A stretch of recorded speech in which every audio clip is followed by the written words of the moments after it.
Welcome to Cinematic Thoughts, and let's get straight into episode 5 of House of the Dragon. This episode was much more exciting than the last episode. I love the last episode because we definitely needed that type of calm before the storm. And the storm is definitely brewing. Things have definitely ramped up. We have Rhaenyra in this episode. And to me, Rhaenyra is finding her footing. She's definitely rediscovering her voice. And I like that. I enjoy watching her and how she did not let Damon just completely walk over her, that she actually stood up for herself and let him know, especially after that council meeting. Does my voice not matter? Is my voice small again? And I respected that because people, like I've stated previously, they have just been playing with her too much. But I also did agree with Damon when he told her that you're worrying about writings on the wall.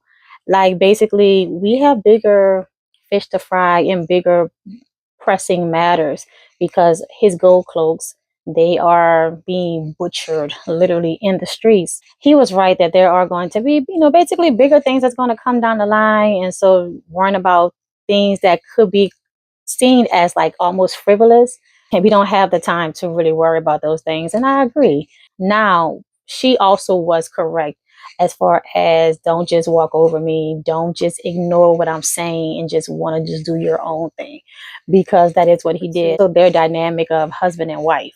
And so that's where the boundaries can kind of get a bit blurred.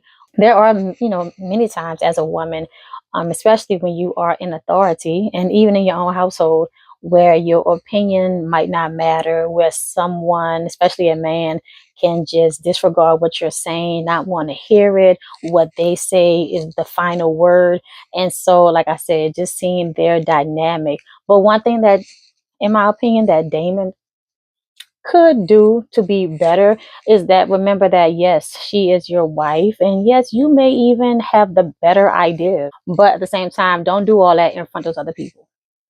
So in front of the council, you play your position how you're supposed to. It's not about husband and wife and okay, well, I think this is best, to try to make her look as if like she doesn't know what she's doing or what she's saying, or you may know that, well, this is the best route to take, so let's just do that. Don't do that in front of company, because then you don't want other people to look at your queen, your wife, and figure that, well, he disregarded what she said, so I can do it too. People will quickly do that, and you just don't want to start that, which is how in the beginning with the woman, she had to let her know when she put her on the council and she just was talking that smack back and forth, and Rhaenyra eventually had to just take look at her like, turn that head, and then the woman like, okay, yeah, I'm happy to be on a council, right? Because people just play with women, men play with women, and women play with women. It's just hard to get our respect. I knew something was up with Sir Kristen at Harrenhal. He was just nonstop. And then here we see in this episode, he does not have anything to lose and he's just going all the way. And the thing about it though is Sir Gwen is Gwen. I'm going to call him G Wayne. I'm going to call him G Wayne.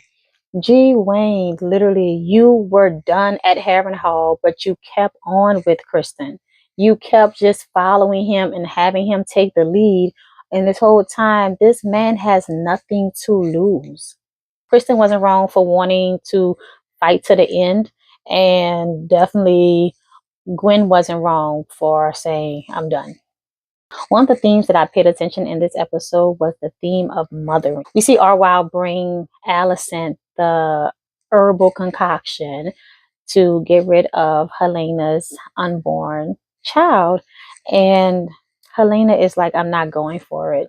I do not want it. I want to keep it as mine. And we just see Alicent just letting her know the real that, hey, Rhaenyra is going to come for your child because your child is now a threat to the throne, which is the same thing that Daemon told Rhaenyra about Darren. Alicent keeps pressing. Now she wants to escape. And she comes up with this plan. And Helena's like, well, what about my little girl? Come on, Allison. You really think that Helena, who already lost a child in front of her, that she would leave her little girl behind? Like, let's think about this. Because as a mother, you are not trying to go anywhere or leave Helena behind. You can't make her drink the herbs. So therefore, now you're thinking of your next plan to protect your child. Helena is doing the same thing. She wants to protect her child. Even with Mazaria, where she's being manipulative, trying to get in her head, trying to plant those seeds of doubt. Other aspect to the mothering that I paid attention to in this episode was Rhaenyra. So Rhaenyra called for Joffrey to come back. When Joffrey comes back, she just tells the nanny, like, oh, well, he's probably tired, I'll see him later. And then later comes, and you just see Rhaenyra in the doorway, right? In the doorway, just peeking upon him while he's sleeping.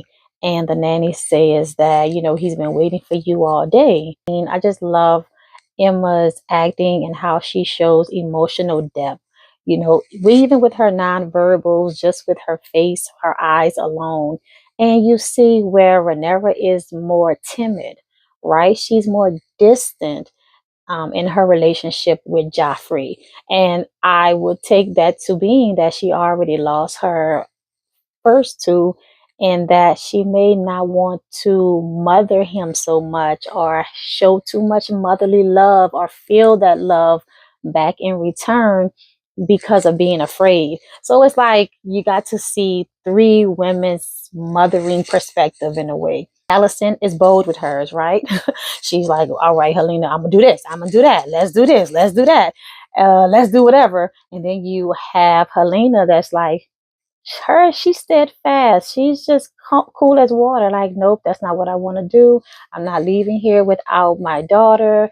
That's not, she's cool. And then you have Rhaenyra mothering, whereas she's more, it's more, like I said, it's distant, more stand backish for right now. So yeah, so I enjoy watching all three of them. So as we see Aemon, that he's kind of down without his dragon and being hurt and what he's going through, we also see Aegon and how he have to come up out of what he's going through himself.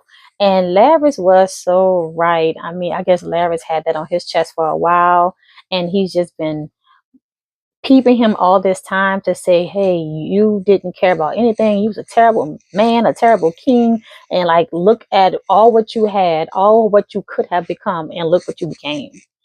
And I really think that kind of put Aegon in a position to say, like, I really think maybe he thought about that on, on some level, perhaps, because when that guy found out he had that crown, Aegon did not waste any time letting that guy know, you may call me your grace.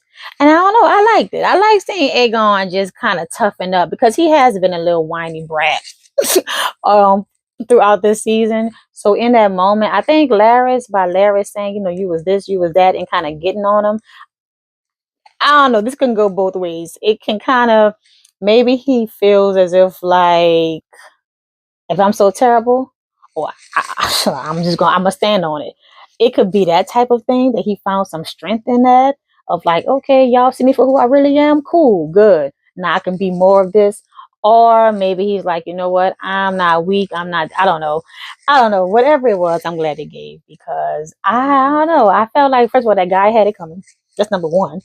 And number two, I was like, all right, Aegon, you're coming back. The same way when we saw Aemon protect the witch from being assaulted. But there have been a lot of, sexual assault that's been happening in these last few episodes. And I wonder how the writers decide to put that in there, because, as a woman, how we are just so much more aware of our presence and our being as a woman in the world pretty much every day.